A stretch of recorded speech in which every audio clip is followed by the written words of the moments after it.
Ja bih rekao da nije gotovo slučajno da većina vas ni nema pojma da su izbori za Europski parlament. Sad će svi skočiti i reći kako, nije istina. Pa evo, niko mi o tome ne priča, niko ništa ne spominje nikoga i tako.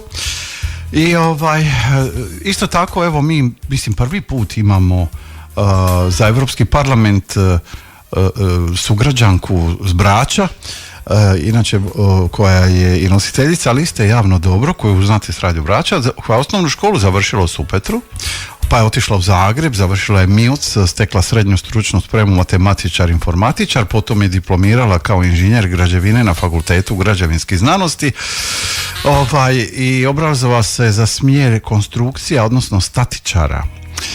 Tako da je inženjer u Hrvatskoj komori građevinara, a isto tako zbog toga što je sve to skupa završila, vidjela je taj nered koji se događa na našoj obali, uništavanje obale, prostora, privatizacija javnog dobra. I ja vam želim dobar dan. Dobar dan, Vedrane, dobar dan slušateljima Radio Brača. Vladimira, ja sam imao tu sreću da sam na 4. programu HRT-a gledao vaš intervju vezano za Europski parlament i stvarno sam bio iznenađen ugodno da ste vi pomeli svih ostalih i da ste imali odgovor na svako pitanje. Pa, odgovorila sam koliko se moglo u onom kratkom vremenskom roku, a mislim da ona pitanja možeš o svakom sat vremena pričati. S obzirom koliko se nelogični odgovori inače daju i popularni odgovori koji biti blage veze nemaju sa stvarnim stanjem stvari. Da, uglavnom većina kandidata lupa u zvona koja čuo drugoga, pa onda ide nja to. Pa čitavi iz novina i onda to prepričavaju i to naprosto sve stranke prepričavaju jedno te isto i to je katastrofa. Lijevo, desno, centralno, šta god hoćeš, uvijek su isti odgovori. To mene užasava u stvari. Mislim, ja sam samo htio reći ljudima da potraže ako to ima na internetu, taj intervju, Vladimira Maskarel, HRT, za Europski parlament. Program, pa neka ga posluša u cijelosti, pa će znati o čemu ja ovdje govorim i zašto sam vas nazvao danas. Tako, vi znate da bez novca, bez podrške određenih službi ili neću imenovat ko još može podržavati kandidate političke, da tu nema kruha i da je jako teško se probiti kroz tu opnu poput virusa, jel? I sad se postavlja pitanje, ovo što sad vi radite, jeste imali od ikoga podršku?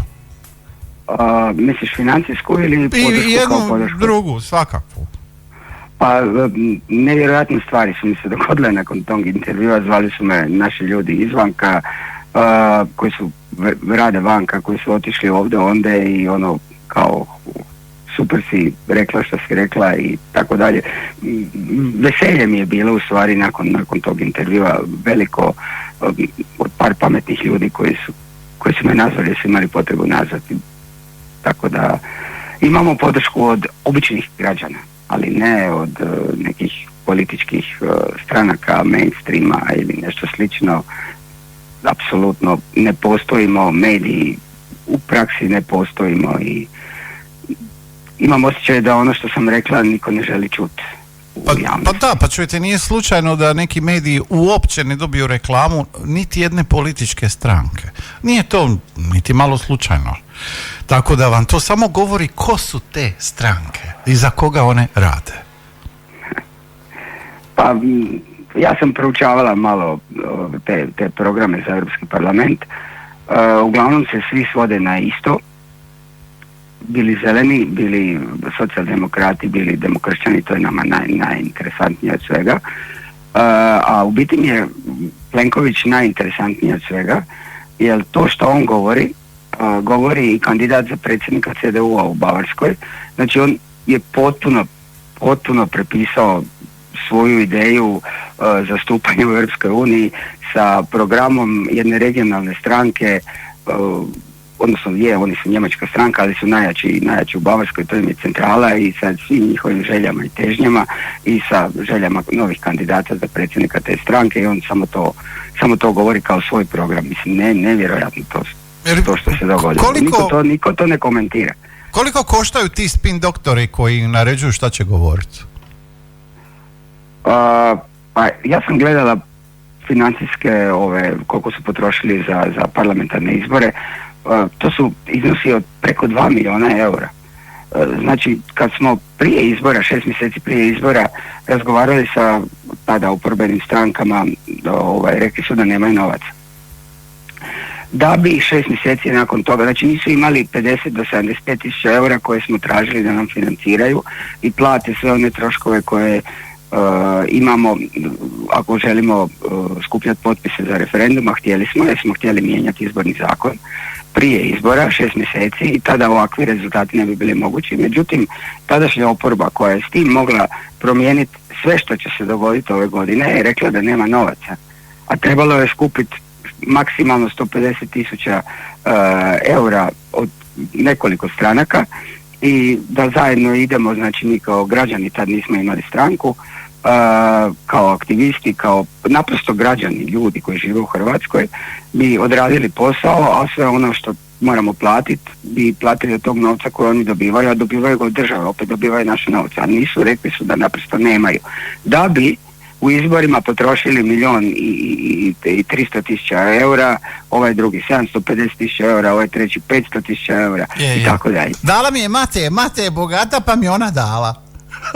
A to je posebna priča. Mislim da bi trebali ovaj test inteligencije polagati prije nego što se smije staviti neko na listu. Evo, htio sam vas pita, što mislite o Kolakušiću koji je bio do sad tamo? Kolakušić apsolutno ništa nije napravio. Njegova ideja zastupanja ljudi je ideja njegovog lika i djela koji dođe na neko mjesto i iza toga više ništa ne radi i prošli put kad je bio izabran imao je veliku podršku jer je govorio neke stvari koje su ljudi željeli čuti. Međutim, znači, u roku od sat vremena nakon objave rezultata je isključio telefon i 4 godine se nije javio nikome. Od tih ljudi koji su odradili njegovu kampanju. Ni meni se nije javio. Ja sam htio s njim napraviti razgovor, pa nisam mogao. Ne, nikoga neće dobiti na telefonu. Njegov telefon radi samo do izbora. Nakon izbora isključi telefon ako je dobio to što je htio dobiti. I lijepo čovjek živi. Čovjek se bori ali pazite, on u cijeloj toj priči nije ništa drugačiji nego svi drugi, mislim. Probajte dobiti nekoga iz ovih drugih stranaka koji su surađivali s vama. Ima tih malih strančica koje su se htjele suradnju sa nekakvim Možemo ili ne znam s kojim drugim strankama i kad su završili izbori apsolutno više nemaju kontakta, ne trebaju ih, naprosto ih ne trebaju ni njihove ideje, ni probleme, ni rješavanje, ni ništa. Dobili su što su htjeli i ajmo sjedni u parlament i koji god da se bira i tu smo završili s pričom. Mislim, ja tako imam dosta poznanika, ovih pravnika, odvjetnika koji će ti svašta obećati, a kad treba napraviti, znate koliko prođe godina? Pa jedno 12 godina prođe da ti to naprave, a ako ti pokušaju napraviti onda pojma ni te slušaju, sve krivo naprave. Tako da, ne čudi me. Ako se meni ne javljaju po 5-6 godina za jednu bezveznu stvar mi napraviti, zašto bi se on javljao kad je njemu dobro? Ja mislim da se ovo financiranje političkih stranaka mora mijenjati, zato što političke stranke dobivaju novce da ne bi bile korumpirane, da ne bi bilo utjecaja kapitala na njih ili određenih ljudi koji traže lobiranja politička za svoje svrhe. Zato što se sve to što država, znači javni novac daje političkoj stranci da bi ona mogla kao neovisna raditi, svodi na to da oni te pare potroše za neke izbore, znači 4 godine skupljaju i onda potroše te pare da bi štampali letke, znači za šarene papire. Mi to plaćamo za šarene papire i neke glupe videe koji ne znaš koji je gluplji od glupljeg od onoga što govore. Mislim, ono graniči sa reklamom za paste za zube su pametnije od tih promidžbenih poreza. Mene taj Europski parlament podsjeća na restoran u kojem sam radio. I kad ne bi imao posla, onda bi ti kao došao šef, onda ti ako nemaš posla stoji skršten ruku, ne može to tako, busy, moraš glumiti da si busy, da nešto radiš jer je kao prošao šef. Tako u parlamentu oni non stop žele izmišljati nove zakone da bi bili busy i da bi opravdali svoje postojanje. Vedrane, evo recimo jedno pitanje. Znam da su mjesecima vijećali da stave one čepove na boce koji se ne mogu odvojiti od boce. I to se smatra velikim napretkom protiv plastike i tako dalje.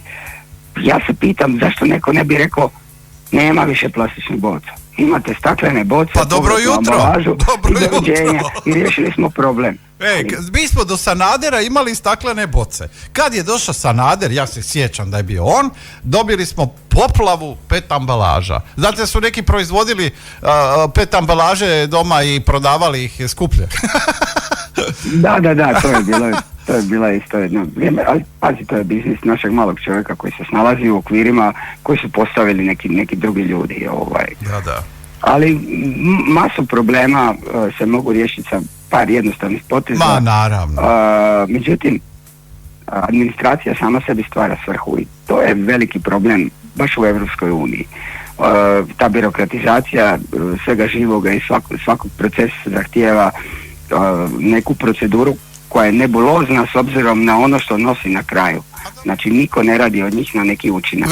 Vi ste u onom intervjuu rekli sve o klimatskim promjenama, pa ja njih molim da poslušaju, jer mi smo sad pri kraju, ne mogu više imati vremena, ali... Pa mislim da za klimatske promjene i pomoć i rješavanju klimatskih promjena je najveći i najbolji primjer